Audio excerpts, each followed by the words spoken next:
प्रेरण में एक कुंडली होती है।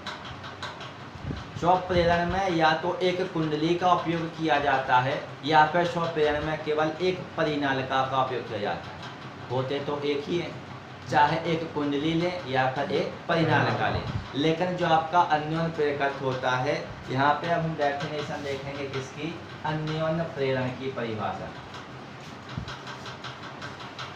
किसकी परिभाषा हो जाएगी, अन्योन्य प्रेरण। अब स्वप्रेरण में एक कुंडली होती है, लेकिन अन्योन्य प्रेरण जो अपना होता है, अन्योन्य प्रेरण में कितनी कुंडलियों का उपयोग किया जाता है, 2 कुंडलियों का उपयोग किया जाता है। या तो हम 2 कुंडलियां लेंगे या फिर 2 परिनालिकाएं लेंगे। तो एक चीज अपन को समझ में आ जानी चाहिए कि स्वप्रेरण में एक कुंडली होती है और अन्योन्य प्रेरण में 2 कुंडलियां होती हैं। अब आप देखेंगे यहाँ पे अन्योन्य प्रेरण की परिभाषा। तो सबसे पहले अन्योन्य प्रेरण की परिभाषा को देखने के लिए यहाँ पे हमें जब किसी कुंडली में धारा प्रवाहित की जाती है, प्रोसेस वही है अपनी, एक कुंडली है, उस कुंडली में हम क्या करेंगे, धारा प्रवाहित करेंगे। तो मान के चलिए ये अपनी क्या हो गई, एक कुंडली हो गई, इस कुंडली में अपन ने क्या कर दिया, धारा को प्रवाहित कर दिया। तो जब किसी कुंडली में क्या की जाती है, धारा प्रवाहित की जाती है, तो उसके मान में यदि हम देखें तो यहाँ पर पहले 2 कुंडलियों को हम परस्पर रख लें। माने एक कुंडली में हम क्या करेंगे, धारा प्रवाहित करेंगे, उससे संबंध जो द्वितीय कुंडली होती है यानी दूसरी कुंडली होती है, दूसरी कुंडली के चुंबकीय फ्लक्स के मान में परिवर्तन होता है। दूसरी कुंडली जो होगी, दूसरी कुंडली का जो चुंबकीय फ्लक्स होगा, इस चुंबकीय फ्लक्स के मान में क्या होता है, परिवर्तन होता है। जब किसी कुंडली में क्या की जाती है, धारा प्रवाहित की जाती है, तो उससे संबंध यानी उसके पास रखी दूसरी कुंडली, उससे संबंध द्वितीय कुंडली में चुंबकीय फ्लक्स के मान में क्या होने लगता है, परिवर्तन होने लगता है। तो यहाँ पे आप देखेंगे इससे दूसरी कुंडली में प्रेरित धारा उत्पन्न हो जाती है। अभी उसी कुंडली में प्रेरित धारा उत्पन्न हो रही थी। अब जो अन्योन्य प्रेरण है, अन्योन्य प्रेरण में जो दूसरी कुंडली है, दूसरी कुंडली में क्या हो रहा है, चुंबकीय फ्लक्स के मान में परिवर्तन हो रहा है। तो जो धारा होगी वो द्वितीय कुंडली में जो धारा रहेगी उसमें क्या होगा, परिवर्तन होगा। तो यहाँ पे जो प्रेरित विद्युत वाहक बल होगा या फिर प्रेरित धारा होगी, वो कहाँ पर उत्पन्न होगी, आपकी दूसरी वाली कुंडली में होगी। और इस प्रकार की जो घटना रहेगी, उस घटना को हम क्या कहेंगे, अन्योन्य प्रेरण कहेंगे। क्या कहेंगे, अन्योन्य प्रेरण। तो यहाँ पे आप लिखेंगे यदि 2 कुंडलियों को परस्पर रख दिया जाए, परस्पर यानी उनको आपस में एक दूसरे के साथ संपर्क में रख दिया जाए, और एक कुंडली में क्या की जाए, बहने वाली धारा के मान में परिवर्तन किया जाए, यानी इसमें अपन ने धारा जो प्रवाहित कर रहे थे उस धारा के मान में परिवर्तन किया, तो जो अपनी दूसरी कुंडली है उसके जो पास रखी है, दूसरी कुंडली में प्रेरित विद्युत वाहक बल उत्पन्न होने की घटना को, अब शॉर्ट परिभाषा हो गई, चुंबकीय फ्लक्स के मान में परिवर्तन होगा, फिर चुंबकीय फ्लक्स के मान में परिवर्तन होगा तो प्रेरित विद्युत वाहक बल या प्रेरित विद्युत धारा उत्पन्न होगी। अब हमने सीधा ही कह दिया कि जब हम एक कुंडली में क्या कहते हैं, धारा प्रवाहित कहते हैं, और उस धारा के मान में क्या कर देते हैं, परिवर्तन कर देते हैं, तो उसके समीप जो दूसरी कुंडली होती है उसके प्रेरित विद्युत वाहक बल या द्वितीय कुंडली में प्रेरित विद्युत वाहक बल उत्पन्न होने की जो घटना होती है, उस घटना को हम क्या कहते हैं, अन्योन्य प्रेरण कहते हैं। क्या कहा जाता है, अन्योन्य प्रेरण। या फिर हम सिलो भाषा में देखें तो इसमें हम कहेंगे कि जब एक कुंडली में बहने वाली धारा के मान में परिवर्तन किया जाता है, तो उसके समीप रखी द्वितीय कुंडली में चुंबकीय फ्लक्स में क्या होने लगता है, परिवर्तन होने लगता है, जिससे उसमें माने द्वितीय कुंडली में उसमें चुंबकीय फ्लक्स में परिवर्तन होगा, जिससे उसमें क्या होता है, प्रेरित विद्युत वाहक बल उत्पन्न होता है। प्रेरित विद्युत वाहक बल इस प्रकार उत्पन्न होने की जो घटना होती है, उस घटना को क्या कहा जाता है, अन्योन्य प्रेरण कहा जाता है। तो ये जो अपनी परिभाषा हो जाएगी, ये क्या हो जाएगी, अन्योन्य प्रेरण। अब आपको अन्योन्य प्रेरण में 2 चीजें दिमाग में अच्छे से बैठा ली हैं कि एक तो इसमें कुंडलियों की संख्या कितनी होती है, 2। पहली वाली कुंडली को आप क्या कहेंगे, प्राथमिक कुंडली कहेंगे, और दूसरी वाली कुंडली को हम क्या कहेंगे, द्वितीय कुंडली कहेंगे। पहली वाली कुंडली में धारा के मान में क्या किया जाता है, परिवर्तन किया जाता है, और जो दूसरी कुंडली होती है उसमें क्या उत्पन्न होता है, प्रेरित विद्युत वाहक बल उत्पन्न होता है। उस घटना को ही हम क्या कहते हैं, अन्योन्य प्रेरण की घटना कहते हैं। अब हमें जो डेफिनेशन देखनी है, अब आप यहाँ पे परिभाषा देखेंगे अन्योन्य प्रेरकत्व की। अभी देख रहे थे अन्योन्य प्रेरण, अब हम देखेंगे अन्योन्य प्रेरकत्व।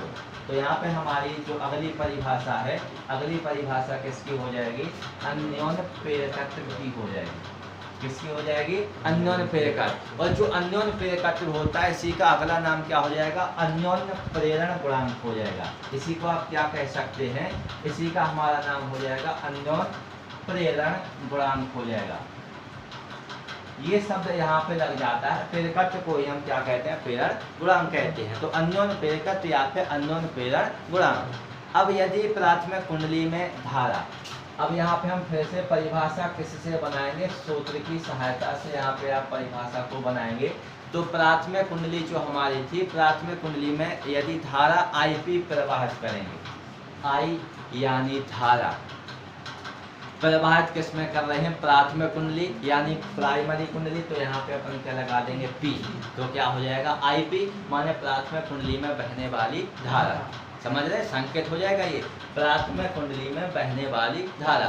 तो यदि प्राथमिक कुंडली में बहने वाली धारा का मान क्या हो, आईपी हो, तो उससे संबंध चुंबकीय फ्लक्स, उससे संबंध यानी जो द्वितीय कुंडली है, चुंबकीय फ्लक्स तो हम फाई से प्रदर्शित कहते हैं, लेकिन ये किसमें उत्पन्न हो रहा था, द्वितीय कुंडली में। तो इसके साथ हम किसको लिख देंगे, एस, यानी सेकंड हो जाएगा, द्वितीय कुंडली हो जाएगी। चुंबकीय फ्लक्स के मान से कैसे होते हैं, ये समानुपाती हो। तो यहाँ पे क्या हो जाएगा, यदि प्राथमिक कुंडली में धारा क्या हो, आईपी प्रवाहित की जाए, तो यहाँ पे हो जाएगा द्वितीय कुंडली से संबंधित चुंबकीय फ्लक्स का मान कितना हो, फाई एस हो। तो ये भी आपके दोनों कैसे होते हैं, समानुपाती। पिछले में अपन ने देखा था फाई समानुपाती आई आया था, वही कंडीशन, तो इसमें फाई एस समानुपाती क्या हो गया, आईपी हो गया। केवल प्राथमिक और द्वितीय शब्द जुड़ गए। प्राथमिक में अपन ने जो धारा प्रवाहित थी उसके लिए अपन ने क्या लिखा, आईपी, और द्वितीय कुंडली से संबंधित चुंबकीय फ्लक्स का जो मान है, इस कारण उसमें अपन ने क्या लगा दिया, फाई के साथ एस लगा दिया। अब यहाँ पे भी हमें क्या करना है, समानुपाती के चिन्ह को हटाना है। तो पहले इसको हम सिस्टमेटिक तरीके से यहाँ पे लिख देंगे। तो पहले आप यहाँ पे लिख देंगे फाई एस समानुपाती क्या हो जाएगा, आईपी। अब हमें क्या करना है, समानुपाती का चिन्ह हटाना है। तो फाई एस बराबर यहाँ पे हो जाएगा अपना कैपिटल एम, और ये क्या हो जाएगा, आईपी। पी जो है ये बेस के रूप में रहेगा, आईपी हो जाएगा। ये अपना क्या निकल आया, फॉर्मूला निकल आया। अब इसी को आप क्या कहते हैं, या करके लिखते हैं। तो आप यहाँ पे या करके लिखेंगे, आईपी का क्या कर देंगे, पक्षांतर कर देंगे। तो यहाँ पे केवल क्या बचेगा, एम बचेगा। एम बराबर यहाँ से क्या आएगा आपका, फाई एस आएगा, अपॉन में क्या पहुँच जाएगा, आईपी पहुँच जाएगा। तो ये आपका नया सूत्र बन गया, जहाँ पर एम बराबर क्या हो जाएगा, एक नियतांक हो जाएगा।